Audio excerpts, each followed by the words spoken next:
আশা আছে? কথা বলেন তো। নবীর সাথে সাক্ষাতের আশা আছে? যদি নবীর সাথে সাক্ষাতের আশা থাকে তাহলে বেশি বেশি করে দরুদ পাঠ করতে হবে। কি করতে হবে বলেন তো? যত বেশি বেশি পারেন দরুদ পাঠ করতে। আর মনের মধ্যে নিয়ত থাকবে যে আল্লাহ তুমি যেন আমাকে স্বপ্নে যোগে হলেও রাসূলের সঙ্গে সাক্ষাৎ করাও। কেন? স্বপ্নে যোগে হলেও কি হবে? যে ব্যক্তি স্বপ্নে যোগেও রাসূলের সঙ্গে সাক্ষাৎ করবে, আল্লাহ তাআলার হাবিব ডাক দিয়ে বলেন তার জন্য জাহান্নামের আগুন হারাম হয়ে যাবে, আর তার জন্য সুপারিশ করা আমি নবীর জন্য ওয়াজিব হয়ে যাবে। তাহলে এই আশা আমরা পোষণ করতে পারি কিনা? কারণ নবীর প্রতি ভালোবাসা যদি আমাদের থাকে, এক, দরুদ পাঠ করতে হবে, দুই, রাসূলের যতগুলো সুন্নাহ আছে সমস্ত সুন্নাতগুলোকে সঠিকভাবে পালন করতে হবে। একটা সুন্নাতকে ছোটকে ছোট মনে করা যাবে না। দস্তরখানা বিছিয়ে খানা খাই আমরা, বলেন তো? দস্তরখানা একটা সুন্নাত, মেসওয়াক একটা সুন্নাত, এগুলো কি আমাদের ভিতরে আছে? নাই। মেসওয়াক না থাকার কারণে দেখেন কোন মানুষ যদি মেসওয়াক করে আর এই মেসওয়াক করা অবস্থায় সে যদি এই সুন্নতটাকে জিন্দা করে, নবীজি বলেছেন ওই মানুষটা যখন মারা যাবে ওই সময় তার কালেমা নসিব হয়ে যাবে। কি নসিব হবে বলেন? আর যে ব্যক্তির কালেমা নসিব হবে মৃত্যুর সময়, আল্লাহর হাবিব ডাক দিয়ে বলেছেন তার জন্য জাহান্নামের আগুন হারাম হয়ে যাবে। এটা কিন্তু একটা ভালো ভাগ্যের ব্যাপার। তাহলে এজন্য আমরা কি করতে পারি বলেন তো? মেসওয়াকের আমল করতে পারি কিনা? পারি। সুন্নতগুলো আমরা খুঁজে খুঁজে বাইর করে করে সেই সুন্নতগুলো আমরা আমল করার জন্য চেষ্টা করব। কারণ সুন্নতের মধ্যেই কামিয়াব। সুন্নতের মধ্যে কি আছে?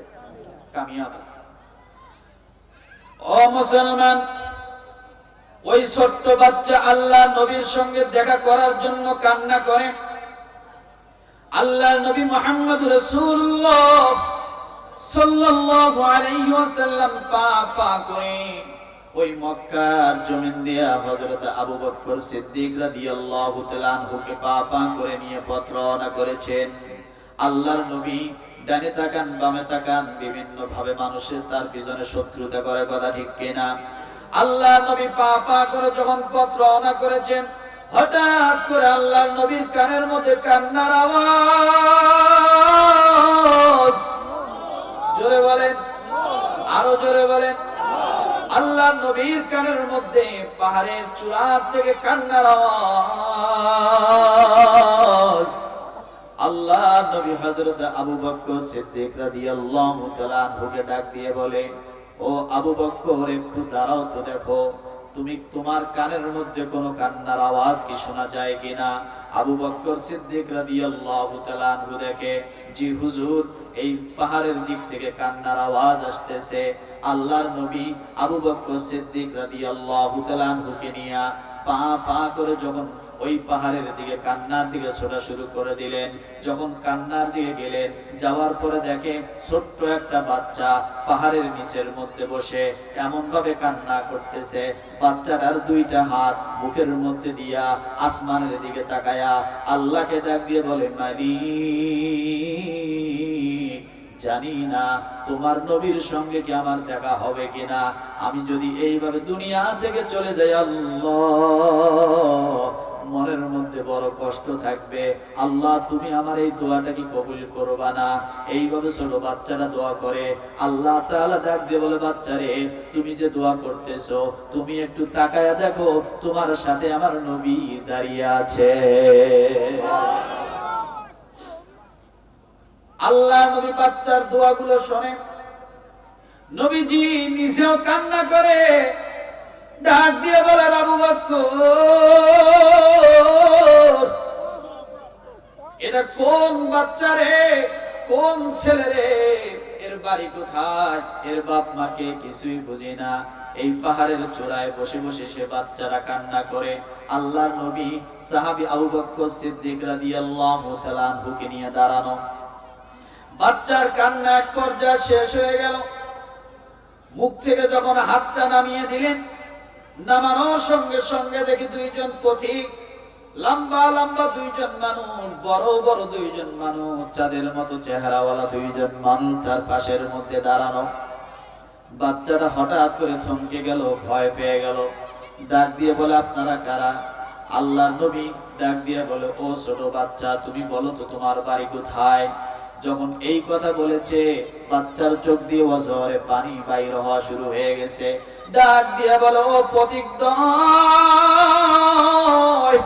আমি আপনাদেরকে চিনি না, আপনারা কোথা থেকে এখানে আসলেন তাও আমি জানি না, কখন আসছেন তাও আমি জানি না, আপনারা জিজ্ঞাসা করতেছেন আমার বাড়ি কোথায়। ডাক দিয়ে বলে, এই মক্কা নগরী থেকে হাজার হাজার মাইল দূরে আমার বাড়ি, আমার দেশের নাম হলো স্পেন, আমি সেই জায়গা থেকে এসেছি, কিন্তু আমি আপনাদেরকে চিনি না। কেন আমার পরিচয় চাচ্ছেন? আপনাদের পরিচয়গুলো দেন,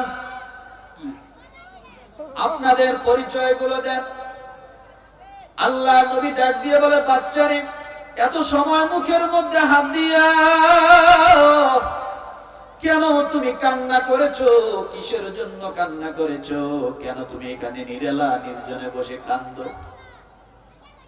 ডাক দিয়ে বলে, পথিকদ্বয়, আমি আপনাদেরকে চিনি না, আপনাদের পরিচয় দেন, আপনারা কারা?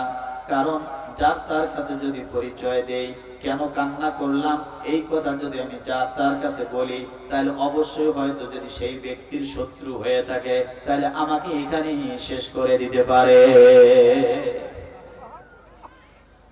আবু বকর সিদ্দিক রাদিয়াল্লাহু তাআলা আনহু ডাক দিয়ে বলে, তোমার দোয়া তো শুনলাম, তুমি যে নবীর জন্য পাহাড়ের চূড়ায় বসে কান্দো, ও বাচ্চা, ওই নবী হলো তোমার পাশে দাঁড়ানো। এই কথা যখন বলেছে ছোট বাচ্চার সামনে, বাচ্চা অবাক হয়ে গেছে। ডাক দিয়ে বলে, আশ্চর্য কথা, আপনি এখানে আসলেন কিভাবে? আমি দীর্ঘ কত বছর ধরে দোয়া করি আল্লাহর কাছে আপনার সঙ্গে দেখা করার জন্য, কিন্তু আমার আল্লাহ কোনোভাবেই মিলাইয়া দেয় না। কিন্তু আজকে যখন আমি কান্না করলাম, এখন দেখি আপনি আমার পাশে দাঁড়ানো। আল্লাহ নবী ডাক দিয়ে বলে, বাচ্চারে শোনো, তুমি কেন কান্না করো? কিসের জন্য তুমি কান্না করো? কেন তুমি মুহাম্মদের সাথে যাইবা? ডাক দিয়ে বলে, ও নবীজি, আপনি শুনেন, আমার বাবা তাওরাত কিতাবের হাফেজ, আমার বাবা ইনজিল কিতাবের হাফেজ, আমার বাবা আমার এলাকায় বড় পণ্ডিত, আমাদের নিজেদের জন্য একটা এরকম গির্জা আছে, আমার বাবা ওই গির্জার প্রধান, ওই গির্জার ইমাম, কিন্তু আমি যখন তাওরাত কিতাব পড়ি, আমি যখন ইনজিল কিতাব পড়ি, তখন আমি একটা নাম বারবার পাই, যে নামটা হলো মুহাম্মাদুর রাসূলুল্লাহ সাল্লাল্লাহু আলাইহি সাল্লাম। এই নামটা যখন আমি বারবার দেখি, নামটা দেখতে দেখতে ওই নামওয়ালার প্রেমে আমি পাগল হয়ে গেছি। নামওয়ালার প্রেমে কি হয়েছে? কথা বলে, আমরা কি হতে পারছি? হ্যাঁ, ও মুসলমান, মনের মধ্যে আশা রাখা দরকার আছে না নাই?